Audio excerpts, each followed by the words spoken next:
자, 오늘은 영의 네 번째 시간입니다. 우리 저번 시간에는 이야기 나누면서 리미트하고 무한대에 대해서 같이 생각을 했는데요.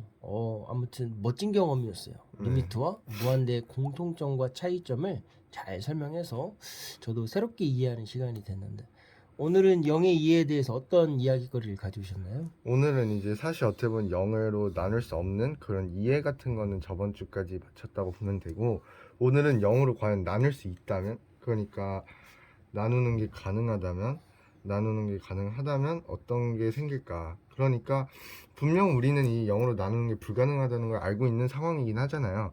그러나 만약 나누는 게 실제로 가능하다면 어떠한 모순들이 과연 수학계에 생길까?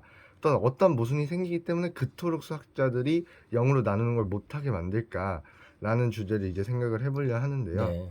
우리는 흔히 숫자를 0으로 나눈다는 거는 뭐 당연히 0이기 때문에 더 이상 생각을 멈추거든요. 뭐 네, 당연한 거잖아라고 하는데 우리는 당연한 거에서 질문을 또 시작해서 네. 왜 그런지 한번 우리의 사고를 한번 확장해보는 시간을 갖겠습니다. 일단 그 이제 모순을 알아보기 전에 먼저 한 가지 봐야 할 거는 0 곱하기 1이라는 것을 했을 때 우린 당연히 0이라고 생각하죠.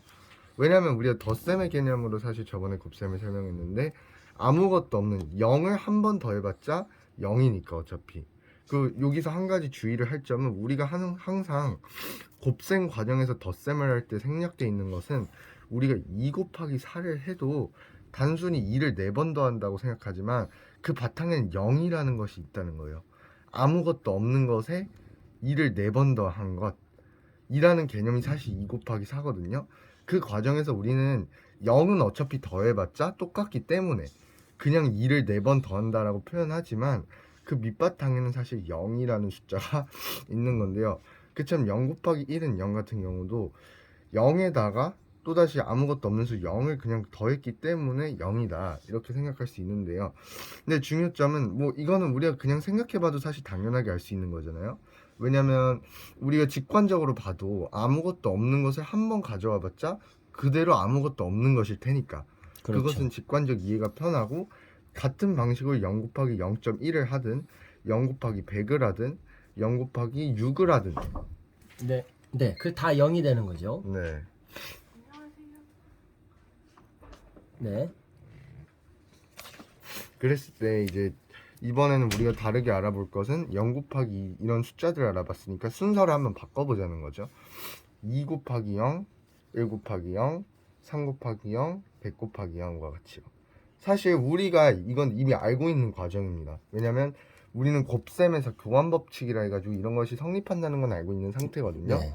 그렇다면 이런 게 왜 성립한지도 사실 이해를 어느 정도 해줘야지 다음에 얘기할 것을 편안하게 이해할 수 있는데, 이것은 무엇이냐면 제가 방금 얘기했던 거에 핵심이 있는데, 우리가 곱셈을 덧셈의 연산을 이해할 때 그 밑바탕에는 0이 있다는 겁니다.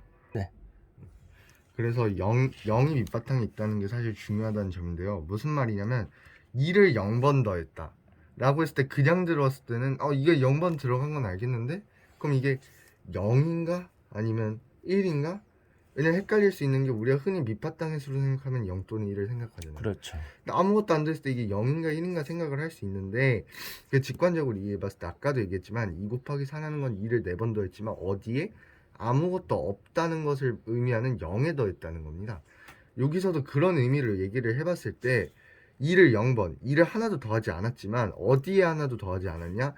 0에 한 번도 2를 더하지 않았다는 개념인 겁니다. 그러니까 여기서 2를 몇 번 더하냐가 중요한 거지만 2가 하나도 없이 더했기 때문에 이것은 0이라는 결과가 나올 수밖에 없다는 거죠. 사실 다른 숫자들도 마찬가지입니다.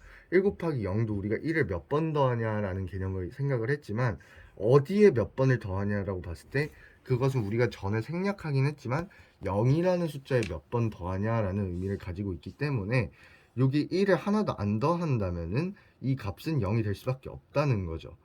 그러한 이유 때문에 이러한 사실 어떤 수의 0을 곱한 거 순서만 바꿨지만 사실 의미 자체는 굉장히 다르게 받아들여질 수 있거든요. 그러나 이렇게 순서를 바꾼 연산에서도 똑같이 어떤 수에도 0을 곱해도 0이 나온다 라는 것을 우린 이해할 수 있는데요. 그럼 이걸 통해서 우리가 정리할 수 있는 하나의 결과는 어떤 수의 0을 곱하든 또는 0의 어떤 수를 곱하든 이거는 모두 0이다 라는 것을 알 수 있는데요. 그래서 여기서 한 가지 수학자들이 했던 재밌는 생각은 이거였습니다. 0은 0이라는 등식은 사실 참이잖아요. 그렇죠. 당연히, 왜냐하면 같은 수를 그냥 등호를 표현해서 같다고 표현했기 때문에 이건 우리가 봤을 때 어떤 모순도 없습니다. 네. 근데 수학자들이 하나 생각해낸 게 뭐냐면, 만약 0으로 나눌 수 있다고 가정했을 때 이것을 통해서 0은 어떤 수들 간의 곱으로 나타낼 수 있습니다. 0 곱하기 네모라고 나타낼 수 있는데요. 네모는 여기서 아무런 수, 막 2, 3, 4 모든 수가 가능하다는 걸 표현합니다. 그 0이 아닌 0 그리고 0 곱하기 세모. 0은 어차피 어떤 수와 0의 곱으로 표현이 가능하기 때문에 이 양변의 0을 0 곱하기 네모, 0 곱하기 세모로 나타내 준 건데요. 여기서 이 네모와 세모는 서로 다르다고 생각을 했습니다. 그랬을 때 여기서 이제 0으로 나눌 수 있다는 게 가능해진다면, 우리가 전에 등식의 성질에서 배웠지만 이 등식이 성립할 때 양변에서 같은 수를 나누거나 곱하거나 해도 그 등식은 여전히 성립하는데요. 왜냐면 몇 번 덜어내냐의 관점으로 봤을 때 그것도 성립하는 것을 알 수 있었는데, 그럼 여기서도 0으로 나눌 수 있다는 게 성립하면은 둘 다 0으로 나눴을 때 네모는 세모라는 결과가 나와버립니다. 이게 기호로 보기 때문에 여러분들이 좀 이해가 안 될 수 있는데, 그럼 이렇게 표현해 볼게요. 실제 숫자를 네. 넣거나 0은 0이란 등식에서 왼쪽에 0은 0 곱하기 1로 나타낼 수 있고, 네. 오른쪽에 0은 0 곱하기 2로 나타낼 수 있다는 거예요. 네. 왜냐면 어차피 0 곱하기 1도 0이고 0 곱하기 2도 0이고. 네. 근데 여기서 이제 문제가 생기는 거는 0으로 나눌 수 있다면 양 등식을 나눴을 때도 참이 돼야 돼요, 양변을. 근데 그러면은 0이 마지막에 각각 지워지니까 1은 2가 2. 된다.